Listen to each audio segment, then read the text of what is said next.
Hello and welcome to Across Africa, France 24's weekly show focused on the continent in this edition. For World Ocean Day, we went to Kenya, which has banned some industrial fishing techniques, causing harm to coastal communities who've seen their fish stocks plummet. As Africa continues to wrangle with how to keep growing economically whilst also tackling the climate emergency, we'll hear from the president of the African Development Bank about the choices ahead. And in Uganda, efforts to roll back the use and production of carbon-emitting charcoal have been met with resistance. But some say, for the sake of their forests, they have no choice but to stop. Well, let's begin with that charcoal story in Uganda. Africa is the continent which has least contributed to climate change, but where the effects may be felt most, despite being a low emitter. Charcoal is now in the crosshairs as countries look to cut emissions further still. The fuel is relied upon for cooking in many cities, but local leaders in northern Uganda are calling for a production ban as they look to save their forests. In a small clearing near the Ugandan city of Gulu, large stacks of logs lie next to freshly cut stumps. A common sight in the north of the country, known for its charcoal production, but one that still left local official Patrick Komakech on the verge of tears. The drought that we are experiencing in northern Uganda and above all in our district of Gulu, it is as a result of this destruction. So when I saw this one, definitely I began shedding tears because this is not how our community should go out. We should protect our environment. In order to halt the destruction, Uganda's president signed an executive order last month banning the commercial production of charcoal in the north. But enforcing the new rules is proving difficult in a country where coal is still widely used as a cheap source of fuel. Deo Senyimba has been burning and selling it for over a decade and doesn't intend to stop anytime soon. He denounces the hypocrisy of authorities and the lack of alternatives to earn a living. We're not stopping because we have nothing else to do. We aren't going to start stealing. Everyone uses charcoal. Even lawmakers use it. It helps all of us. Faced with the resistance of producers, some locals are taking matters into their own hands. Former MP Odonga Otto recently orchestrated a raid on a charcoal truck, seizing hundreds of bags. He's since been charged with aggravated robbery, but says he doesn't regret his actions. I mobilize all the youths in the region to stop any truck carrying charcoal. So we succeeded. The government was overstretched in the whole region, and we managed to make the business risky. A risky but lucrative business, still driven by widespread demand for charcoal across Uganda. Well, as you heard in that report, Africa is on the front line of the climate crisis. But with its vast solar, wind, hydro and geothermal potential, it also has a huge part to play in the global switch to renewable energies. But striking a balance between harnessing its resources as the climate changes and also maintaining ecosystems won't be easy or cheap. France 24's Nuria Tesson caught up with the head of the African Development Bank in Sharm el-Sheikh, Egypt, where the last COP climate change conference was held, and asked him for his take on Africa's green roadmap. Good morning, Mr. President Desina. Thank you very much for giving us this time. 6 months ago, when countries were in this same place at COP27, discussing loss and damages, made promises to help the global south to tackle climate change consequences. Have any steps been taken ever since? Of course, we haven't seen any money in terms of loss and damage, but loss and damage continues to rise.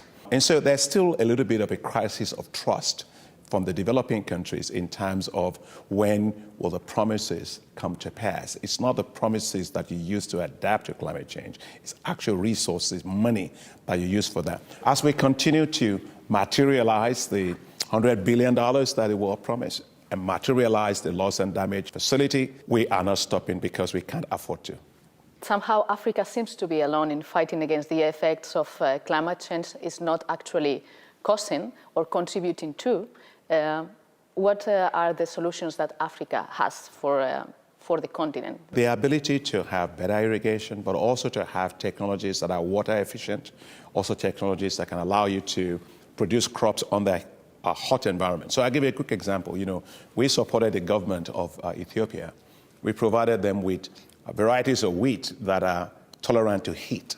In 3 to 4 years, just between 3 to 4 years, Ethiopia became self-sufficient in wheat, and it now became a net exporter of wheat from the technology that allows them to produce it on that very hot environment. But on the other hand, is it sustainable to develop projects that might contribute to global warming in the future, like the plant that French Total has just inaugurated in Uganda? Africa needs to have the space to use its natural gas for gas to power, to be able to have electricity for 600 million people that don't have access to electricity today. Second is to be able to use that natural gas as well to make fertilizers so that we can actually increase productivity and feed ourselves. And the third is also to be able to use liquefied petroleum gas in Africa. Every single year, 300,000 women die, not from diseases. They die from the effect of secondary smoke because they don't have clean cooking energy. You know, they are dying just because they want to cook a decent meal that is taken for granted in other parts of the world. Africa owns 65% of the world's uncultivated arable land, while more than 280 million people die every year, and more are about to die because of conflict and drought, the increase in climate change. Also, a lot of countries are looking at Africa as a potential place to secure their food production. Is that sustainable for Africans and for Africa? When it comes to food, it is not acceptable that Africa can't feed itself at all. So what Africa does with agriculture will actually determine the future of food in the world. And so Africa has to raise the productivity of agriculture, feed itself, unlock its potential, and then feed the world. Today we have the technologies to do it, and we have the policy and the financing frameworks to do it. But when it also talks about, you were talking about, people coming to buy land in Africa to produce. No, they don't have to, because what we're doing now is we are investing in what is called special agro-industrial processing zones, so that Africa is not just producing primary food, but it's actually processing and adding value to that creates jobs and transform our rural economies. Africa must be a global player in the global food industry. I think you mostly replied to my next question, that was how severely Africa was hit by the conflict in Ukraine and the pandemic, and how it affected the supply chain. How can Africa be less dependent, having the resources? We must decouple Africa from a lot of this global geopolitical risk, and Africa focuses on what it has, produce food for itself and trade by itself. Just to finish, ISAR and Sudan these days, how conflicts in the region may affect or may have an impact on those developments or the appropriate development of African countries? Conflicts are actually quite serious in Africa, and it comes from various reasons. You have some of it as a result of climate change. We have almost 28 million people that are climate refugees as a result of that. You also have quite a lot of inter-border conflicts that are happening today. What are the root causes of it? The root causes of those are poverty, lack of jobs, especially among young people. The young people are the best assets that Africa has. They have great ideas, they are creative, but they need finance. It's like behind them to grow. It's like trying to grow maize without fertilizer. It doesn't work. It's the same also here. And finally, June 8th marked World Ocean Day. It was a chance to celebrate the seas that sustain so much life. But too often, we don't do a great job of looking after these vital resources. Well, in Kenya, coastal villages are paying the price of industrial overfishing. Our correspondents report. For over 20 years, Umaya has been fishing along the Kenyan coast, but his average catch has been getting smaller. Marine stocks have plummeted due to overfishing in the Indian Ocean. It's the fault of all the industrial fishing vessels that come here. In our village, we traditionally fish tuna. Fishermen used to catch up to 200 kilos of tuna, as well as other species. Kenyans are not the main drivers of overfishing, but they're paying the highest price. Research institutes analyze daily catches and try to find local solutions. Even if they can't influence what happens at sea, they provide fishing tools to preserve the coastal ecosystem.